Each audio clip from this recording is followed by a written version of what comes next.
Constructive criticism अपना आपके माध्यम से वित्त मंत्री को दूं।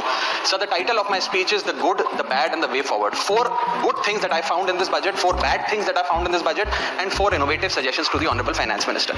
So the first good thing that I found in the budget is that there was an increase in the STT for derivative trading. Usually सरकार की निंदा हुई इस विषय को लेकर, मार्केट्स भी गिरी, लेकिन मेरा यह मानना है कि इस कदम से स्पेकुलेटिव ट्रेडिंग यानी कि सट्टा ट्रेडिंग समाप्त होगी या कम होगी, और रिटेल इन्वेस्टर जो 90% रिटेल इन्वेस्टर एफएनओ सेक्टर में नुकसान भुगतता है फ्यूचर एंड ऑप्शंस के चलते, जुआ खेलता है, उसमें आपको रिटेल इन्वेस्टर की प्रोटेक्शन का एक माध्यम बन सकता है। लेकिन मैं इसी के साथ साथ वित्त मंत्री जी को याद दिलाना चाहूंगा कि एसटीटी का जेनेसिस क्या है, एसटीटी का जन्म कब हुआ। एसटीटी हमारे senior colleague mister P Chidambaram जब फाइनेंस मिनिस्टर थे तो उन्होंने इंट्रोड्यूस किया, and it was introduce to replace long term capital gain tax on equities. जब long term capital gain on equity zero था, तब एसटीटी को लाया गया कि वे एक सिंपल अपफ्रंट लेवी होगी ट्रेड्स पर regardless of profit and loss.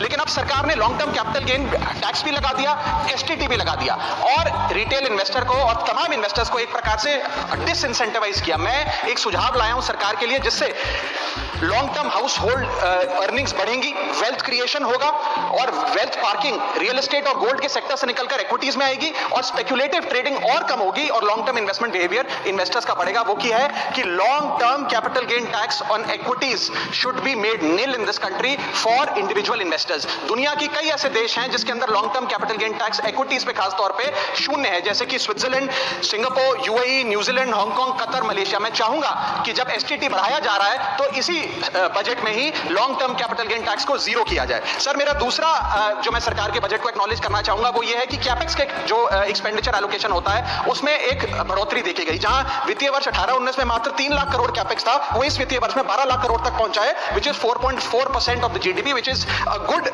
step. It will have a multiplier effect and it will prioritize asset creation. लेकिन इसके साथ साथ सरकार को 5 साल में क्या कैपेक्स, वो कौन कौन से क्षेत्रों में खर्चा करने जा रही है, उसका एक ब्यौरा देना चाहिए ताकि प्राइवेट सेक्टर भी इस कैपेक्स के खर्चे को मैच कर सके। So third thing which we found in the speech of the finance minister is that there was a relative restraint in making budgetary announcements for election bound states. अक्सर वित्त मंत्री का भाषण सुन के आप बता सकते हैं कि कौन से राज्यों में चुनाव होने जा रहा है। इस स्पीच में उन्होंने थोड़ा सा रिस्ट्रेंट एक्सरसाइज किया, जिसे मैं एक्नॉलेज करता हूं। और आखिरी अच्छी चीज जो इस बजट में नजर आई वो ये था कि एनआरआई की इन्वेस्टमेंट लिमिट में एनहांसमेंट हुई। लेकिन मैं बता दूं कि जब एफआईआईज ने, फॉरेन इन्वेस्टर्स ने, फॉरेन पोर्टफोलियो इन्वेस्टर्स ने इस देश के बाजार से पैसा निकाल लिया और पिछले एक वित्तीय वर्ष में 23 बिलियन निकाला, तब जाकर सरकार जागी और सरकार ने एनआरआईज के लिए इक्विटी मार्केट का दरवाजा खोलकर उनकी इन्वेस्टमेंट लिमिट को 5% से बढ़ा दिया। इसमें कोई दो राय नहीं है कि इससे इन्वेस्टर्स 32 मिलियन एनआरआई इन्वेस्टर्स को अब भारतीय बाजार में पैसा डालने का मौका मिलेगा। लेकिन इसी के साथ साथ सरकार को इस पर भी गौर फरमाना चाहिए कि क्यों फॉरेन इन्वेस्टर्स भारत से पैसा निकाल कर बाजार को छोड़कर जा रहे हैं। Sir, now I come to the bad part of the budget. First thing is the debt to GDP crisis.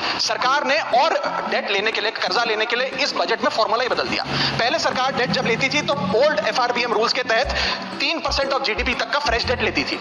इस बजट में सरकार ने उस फॉर्मूले को बदलकर कहा कि टोटल सरकार का डेट जीडीपी का 50% होगा और उस सीमा में हम डेट लेंगे, यानी कि they want to play on the denominator effect. For example, एक साल बजट अगर हमारा जीडीपी 12% से ग्रो करता है तो उस साल सरकार खूब सारा डेट लेके सरकार पे कर्जा लाद सकती है, जो कि फिस्कल डेफिसिट 4.5, 6.5, 5% तक भी पहुंच सकता है। सर, इसी के साथ साथ मैं बताना चाहूंगा कि आज सरकार कहती है कि हमारा डेट टू जीडीपी रेशियो 56% है, लेकिन ये गलत है क्योंकि बहुत सारे ऑफ बैलेंस शीट आइटम्स हैं जिसे सरकार डेट में दिखाती ही नहीं है, जैसे कि FCI bonds, OMC bonds, fertiliser, NHAI, NFSS, यानी कि तमाम तरीके के ऐसे कर्जे हैं सरकार के ऊपर जो सरकार अपनी बैलेंस शीट में नहीं दिखाती है। सर, मैं सरकार को आपके माध्यम से ये रिक्वेस्ट करना चाहूंगा कि देश का कर्जा और कैसे ना बढ़े इस पर काम करें, ना कि और कर्जा लेने के लिए हम जीडीपी और डेट टू जीडीपी के फॉर्मूले के रेशियोज बदलकर और पैसा